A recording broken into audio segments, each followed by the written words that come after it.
Well, thank you. And thank you for those very inspiring and very important words about the importance of journalism, which is what we're all here tonight to celebrate.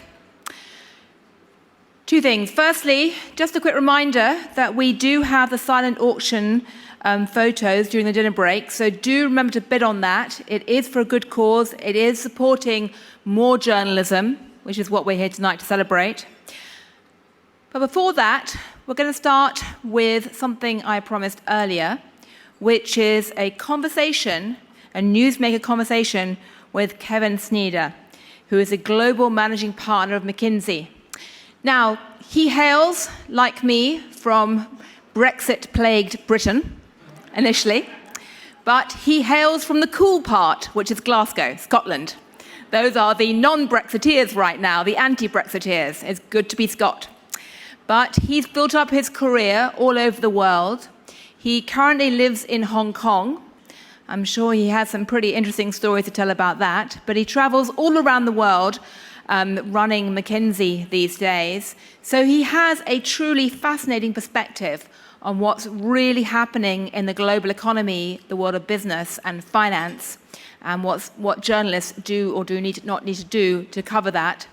And to interview him, we have one of our own, the very own Matt Murray, who is editor-in-chief of Dow Jones and the Wall Street Journal, and another member, like me, of the Knight-Bagehot board. So, Matt and Kevin.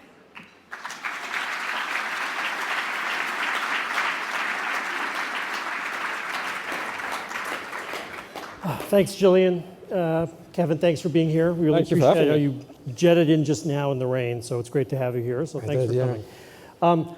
So you've been in the job about 16 months, about? Something like that. And during that time, I have to say McKinsey has been the subject of numerous investigative articles in the Wall Street Journal, the New York Times, ProPublica, many others. So I feel like I should, first of all, on behalf of journalism, say thank you. You're most welcome. Really appreciate you being here. But I do want to ask about a couple of things that have come up in those stories specifically that I think relate to some of the issues you've got. So let me just start by talking a little bit about your business. You've been how long have you been at McKinsey? You've worked there 30 years. 30 years. So you've been managing partner for the last 16 months of that. So one of the areas you made a lot of news this year is the consulting business, an issue a lot of companies are watching at and thinking at, by the way. You've had a number of associations around the world that have been called out, frankly. Saudi Arabia, Chinese government, Purdue Pharmaceutical, Eskom in South Africa. I could go on, but I won't. That's created a lot of news. How are you thinking about those associations at the firm now? Do you have any regrets or rethinks of them, or is there something people haven't understood about them? Well, thanks for the opportunity to be here. I really do appreciate it. And as I reflect on all of what's been written, of course, you end up thinking hard about several things. One, the specifics. So what happened in that situation? What was right? What was wrong? Secondly, sometimes you reflect on, that isn't actually what happened, and you feel an obligation to say that. But perhaps more importantly, there's a chance, which I see, which is to act, to do some things differently. And I'm not going to pretend that we have in any way ignored what's been written, because actually it's quite the reverse. We appreciate, and I really do mean this, we appreciate the reality that we're very proud of McKinsey. We're proud of the fact we are in 66 countries with 100 and something offices. And that means we work across lots of difficult topics. 5,500 McKinsey teams get up every day and go serve their clients. And a small number of those have ended up in some of the stories that have been written. So as I reflect on that, I'm actually very focused on really two things. What are the changes we should make? Formal changes or changes to process or governance. But also, what is it about the relationship between us and the world, and frankly the media, that we should change? Because I think that's part of it too. I want to talk about that, but on the first point, what should you change? And part of it, I think it's fair to say this is something going on in the business world right now. Part of it is that not that long ago in business, I think a lot of companies viewed relations with places like the Chinese government as, maybe it's problematic, maybe it's difficult, but it's a professional relationship. We can help make things better, something like that. That's not to excuse anything written about McKinsey, but that roughly a lot of companies felt that way. The rules have really changed a lot in the last couple of years. They've gotten a lot more scrutiny for those relationships. You've gotten a lot of scrutiny for your work with them or the Saudis. So what has to change from the McKinsey point of view? Well, let's also remember that governments have also changed their views on those issues too. I think governments believe that you could change other governments by embracing them, bringing them into the global economy and treating them accordingly as equals. And of course, we're seeing very profound shifts in those relationships. And we're part of that too. So I accept that a relationship and a presence in one geography was seen very differently only a few years ago. And you can just pick up any of your papers on any day of the week and read about those shifting global relationships. So that's part of it.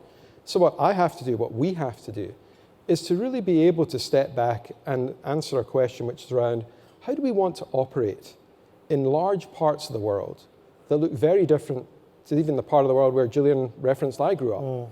Because the truth of the matter is 61% of the world doesn't live in a democracy. It lives in some other form of system. And we have to navigate that or decide we're just not going to be there. But I actually think what we do is important. I think we actually do good work in most of those places. But do you need different review processes? Do you need different senior level, because you were a partnership, so it's a little more decentralized than some other companies. Like, are there specific steps you want to take here? Well, remember, in a partnership, though, you do feel a sense of responsibility to your other partners. So there's some very specific things that we have worked on. First and foremost, of course, we have to think hard about the clients we serve, who they are, what they do. And we spend a lot of time, and we've actually been working on a process and an approach which thinks about that, but actually takes it to the next step and being very clear on how you engage with a given client in a different part of the world. The second thing we've absolutely done is, of course, we have to increase the resources and the focus we put on managing those processes. We've always had, I think, quite a few dedicated people and professionals, but we've more than doubled the number since 2015, and we'll add another third over the next year, because I believe you have to have the professionals in place to do that. Are you saying no to things more? We are saying no to things. Are there, when you look at some of those relationships, and I'm sure you have different views on them, are there some you specifically regret or think that were a mistake for McKinsey? Well, let me give you some examples. As we've looked at the world and the places we're in, we've said if somewhere is not a democracy, and if it's in, and we've happened to have used the Economist Intelligence Unit, they have their survey of democracies and those standings. And I suspect you've got yours, so I apologize now. I've probably put my foot in it right there, haven't I? No. We would have used the Wall Street Journal Index of whatever it is. I didn't know it existed. But on a serious note, we have used the EIU. We've used their democracy index. We said any country less than 6, which by the way isn't a small number, that takes you to 90, large parts of the Middle East, for example. And we said in those geographies, we're going to make a decision, we have made a decision, we will not work in certain sectors, the defense sector, the police sector, national security, a whole range of areas. We've decided we just don't want to be there for the reasons that you've covered and others have covered. And that's a decision we've made. I want to ask you about another McKinsey-specific thing that also relates to journalism, and you had nice words to say about journalism at the beginning, but I can say for people who cover you, you're known as a pretty secretive company. Yeah. People who investigate or ask questions or even come through the front door for questions usually seem to end up running into sort of a phalanx of lawyers or public relations professionals or generic statements. And McKinsey in general, and a lot of its business practices, even beyond those with the press, is known for being secretive. So are you too secretive? Should you be changing that? Should you be opening the door in different ways for journalists? Yes, yes, and yes. You know, let me answer your question directly. I don't think I'd be here if I wanted to be secretive, but I am here, and I'm trying to answer your questions in as open a manner as possible, because our firm has a long heritage, which you use the word secrecy, we use the phrase client confidentiality. I'm going to explain why I think that now has changed. So let me get to that, because I suspect this room wants to hear what's different. But you have to recall, and I just make this point, that it's deeply ingrained in us. When I joined the firm in London, which was a foreign country, it was south of where I grew up, and one of the things that was explained to me is if you are going to meet a client and you're going to their office, never ever get the taxi to take you directly to where you're going. It has to drop you at least 2 or 3 blocks away. Now, I first went to London when I was 20-something, so that very fact just meant I spent my first year at McKinsey getting lost, because I had no idea where I was going. But the point was, so ingrained was this notion of keeping a client's confidence, We just didn't want people to figure out where we were going. Of course, today that's a ludicrous example. And I feel and believe that we still can protect our client confidences, because after all, I don't think they or we want to share the secrets of what they're working on. But here's the thing, we can be much more open about who we are and what we do. And I hope you will see that that is what we intend to do. And it's one of the reasons why we have sought to meet with the media much more than we have in the past. It's one of the reasons I've given a lot of interviews. A highlight of my year was in March, I went in Squawk Box. I heard somebody talking about Squawk Box. And I was the meat in the sandwich between Joe Kernan and Andrew Ross Sorkin. I don't recommend that to anybody, by the way, but it was certainly an interesting morning. But that was the start of a series of conversations I've been part of, but my colleagues are part of. So I recognize what you say, and I also believe that it will change. I want to come back in a broader sense on a little bit of that, but let me ask specifically on journalism. As the subject and on the other end of stories, and probably getting those calls sometimes, this story is publishing, that story is publishing, what have you learned about journalism, honestly, through the lens of being in that seat as those stories come? I've learned... And it can be good or bad, but you know, you don't feel you have to only say nice things. Well, I've learned one thing, which I was always told or taught, that one of the things you should always be aware of, if you write something down, it could end up on the front page of the New York Times. I've learned it not just could, it probably will. So I've learned very quickly that the world in which we live in has become much more open, much more aware of what's going on, and we have to respond accordingly. Now, in that context, though, I've also learned, to be frank, that sometimes people draw connections where they just don't exist. And I think that that's the dangerous part. It's not that any individual point isn't true. It's that sometimes you go seeking the big picture, which, to be frank, I look at and go, there ain't a there there. People meaning journalists and narrative. And I think it makes a good story. But that's the exception, not the rule. I genuinely believe that in most cases, we can have a vigorous debate about was it fair, was it unfair? But I understand why it's being written, and we seek to engage. And I think over time, I hope that people will recognize that yes, you get defensive, and we do. Yes, sometimes you get assertive, which some would say is aggressive. But I hope that we do it because we genuinely believe that we're trying to get a point across, and we will learn over time together that, you know, sometimes we're right, sometimes we're wrong, but we really do believe that there is a role that journalists have to play that we respect. I'm going to come back to journalism in a minute, but I want to talk a little more broadly about business. You're in a room full of business journalists. And you know, I don't know, probably every CEO in the Fortune 500 and many others. What do you think, if you were a journalist covering a company or covering business today, what do you think are the biggest stories, perhaps stories that aren't even being told very well? What are the biggest things on the minds of companies and these CEOs that help enlighten us a bit on what we should be writing and thinking about? Well, you know, if I think about the topics that CEOs are bringing up, they obviously spend a lot of time looking at the shifting global landscape and figuring out what does it mean for their business, their supply chains, their sourcing, their opportunities, because that has dramatically changed. A lot of time on that topic. Do you think, I mean, one of the big issues in the economy has been underinvestment by business. A lot of people just think that's nobody knows what's going to happen next and they're really holding tight. That what you've seen? Businesses really holding back on spending? Well, one of the things I'm often asked about is the recession here, or is it coming, or where is it? And I always say to them, just remember the old phrase, I have successfully predicted 5 of the last 2 recessions. And to be honest, as I read, everybody's predicting lots of different things, and one moment you have an indicator one way or the other. Of course, in that environment, there definitely has been an impact on spending, and you can sort of feel it. And I do believe in the last quarter or so, it's become more noticeable. Just because of uncertainty? They don't know I think the uncertainties have just become that much greater.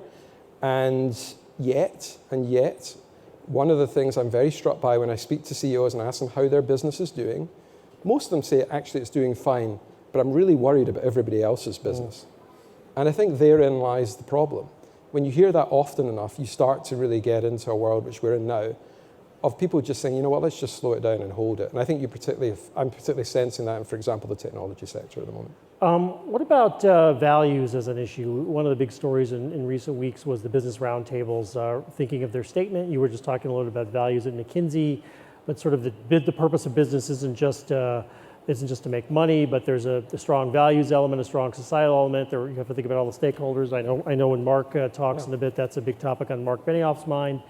Was that a good idea for the BRT to do that? Does that make sense, or is it just get in the way of the core issues business needs to do? No, look, I believe it does make sense. I'm looking forward to hearing what Mark has to say. The reason I believe it makes sense is this. I think what has happened, and I actually agree with Mark's sentiment when he said capitalism is dead, at least as we know it. I think part of the problem is there are many different forms of capitalism. I believe in the capitalism of Adam Smith.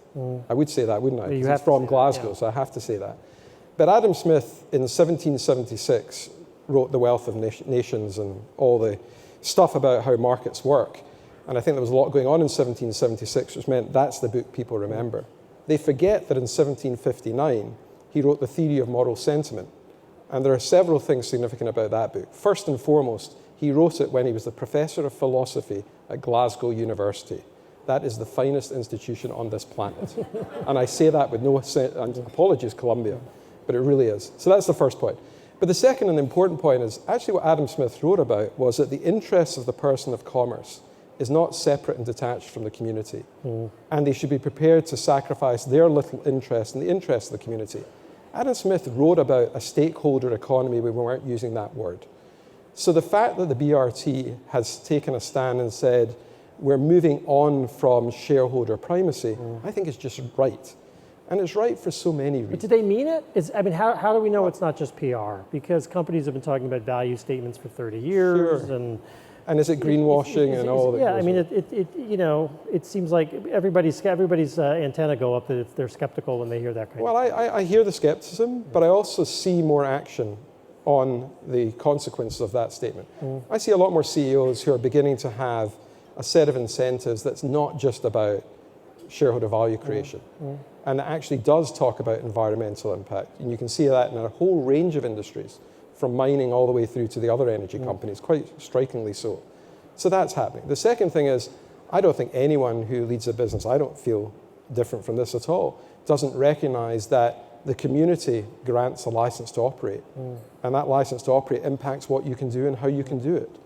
And I feel that in an era where the community is much more able to rally, is much more able to act on those issues, puts pressure on business to actually do something different.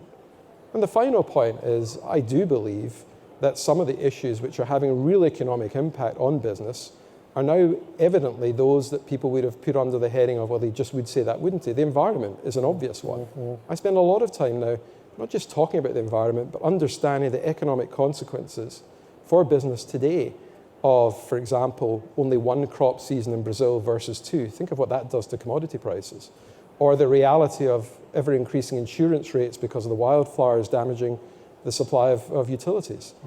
Those are real economic consequences, and that's why I think you're seeing a coming together of the notion that in the past you could put these issues to one side and say the business of business is business, with the reality that today, that's just no longer true. Gillian mentioned you live in Hong Kong, and you mentioned global uncertainty, which is a lot of the global uncertainty is around the U.S.-China relationship.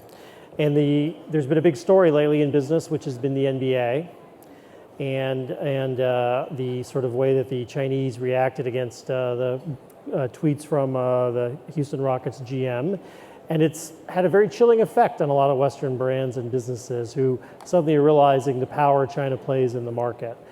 How should companies be thinking about China now, and what's changed in this new world? And does the NBA incident portend further problems, further challenges? Operating in China has never been straightforward. And it's not just because of the issues you raise. The reality of competing in China has always been difficult. The playing field looks different when you're there. And I think what people are now realizing is just how difficult and different it is. It looks very different by sector, and it looks very different depending on the IP that you bring. And I think what people now see is that happens to be one sector, entertainment, media, the whole NBA situation. But of course, the auto sector has the situation where China drives the auto economy. And you have to be there, because if you're not, you're going to be really shut out. Can Western companies and China coexist in the long run? Well, they do in that sector. They do in the healthcare sector. And they actually do in the consumer goods sector. You cannot move but for Western companies. Over the longer term, we'll have to wait and see how that plays out. Clearly, at the moment, it's looking very difficult. Yeah. All right, I want to come back to journalism and finish off asking a little bit about this industry. I think you and I were sitting there listening to Penny, listening to some of the speeches. You've already heard some of the statistics people were talking about tonight. We've lost more than half our jobs in the industry since the year 2000. We know the industry's in a crisis right now, despite the fact that there's a lot of tremendous journalism being done right now, as represented by many people in this room. Part of your job is advising companies, re-engineering companies, rethinking companies. What's your advice for this industry? What should this industry be thinking about in your mind? If you can share some insights from the McKinsey playbook. Okay, well, that's a bold question, and I think Penny captured a lot of it. I mean, the first and obvious point I'd make is the demand for your product is actually very robust. Now, the problem is there are several products, but the product which I know everyone in this room generates is real news, quality journalism. In many ways, there's still very healthy demand for that, and A.G. Sulzberger, I think, was here last year talking about this. I watched the tape of his interview. I believe that the demand for that remains robust, so the product's healthy. Unfortunately, you have another product, fake news, which I know no one in this room generates, which is out there. And it's become very accessible, and it's creating a real differentiation opportunity in the market. You have a strange situation where papers and news providers are shrinking, but we're flooded with content. But the product is much more available. There aren't many industries where that is true. There aren't many industries where the more the products become available as it has here. Because the real issue, of course, is that the barriers to entry, to use the business speak, are incredibly low and getting lower. And so my first and important observation is you've got to find a way to put those back up. And the biggest barrier, of course, is quality, which is why I guess tonight really matters. Yeah, because quality because takes quality investment, costs, and people get that. But if you don't have the investments, so how do you make the quality pay, which comes down to the distribution issue? I don't think the industry's moved fast enough, and I think there's been a lot of catch-up recently to try and get there, to embrace some of the platforms that now do exist. Last night, I was in San Francisco, and I was very struck. We were listening to a chief executive of a community building site next door, and I was actually listening to her. She's effectively doing what local newspapers used to do. She's curating, albeit without content and a staff of journalists, information at the very local level. How does journalism deal with that? What's the quality version of that on a local basis right across this country? Can you make money doing that? I mean, I think that's the big thing everybody wrestles with, right? On the well, web. they're going to. Yeah. I mean, what's interesting is they're going to, and they're going to make money, and they've got a lot of venture capital coming in behind it. So I feel that part of the equation has to be here is how do you start to think very differently about the economic cost of what's being generated? And that's proven very difficult for journalists to do. So if you came in, if we hired, not the Journal, but we hired you to come in, Journalism Inc., would you cut losses first? Would you kill print publications everywhere and start thinking about digital? I think the cost cutting has probably already happened in many, many institutions. I think you have a revenue issue, not a cost issue. I'm sure there's some things that could be done on the cost side, but this is a revenue issue. How do you get people to pay for high quality content and sustain that over time? AG last year said the real question for journalism, and I would just echo his words, is how do you build a sustainable model for journalism? And that's a revenue issue. It's not a cost issue. It's a revenue and a distribution issue. Can you think of an industry or a situation that in any way evokes this one that you've seen successfully get through that? You know what I have seen, though, is if you take the airline industry, which is often cited as the worst industry in the world, it is still remarkable that there are enterprises within that sector that still make money. And they make money because they deliver outstanding customer service, they've been able to get the new planes in, and they've very much embraced digital. It sort of feels like you're in the same situation. How do you get the new planes in, the new forms of distribution? How do you actually show that the quality, I think part of the issue is what's the quality standard here? People know the Journal stands for high quality, but what about the other media? How do you reassert what quality looks like? And I think in the back of that, I'd be an optimist, but it's a tough industry to be in, there's no question. I'll take my industry if that's okay. I can hear everybody's ready for dinner, so we should let them eat. So Kevin, Sneader, thank you very much. Thank you very much. Thank you. Thanks. Thank you.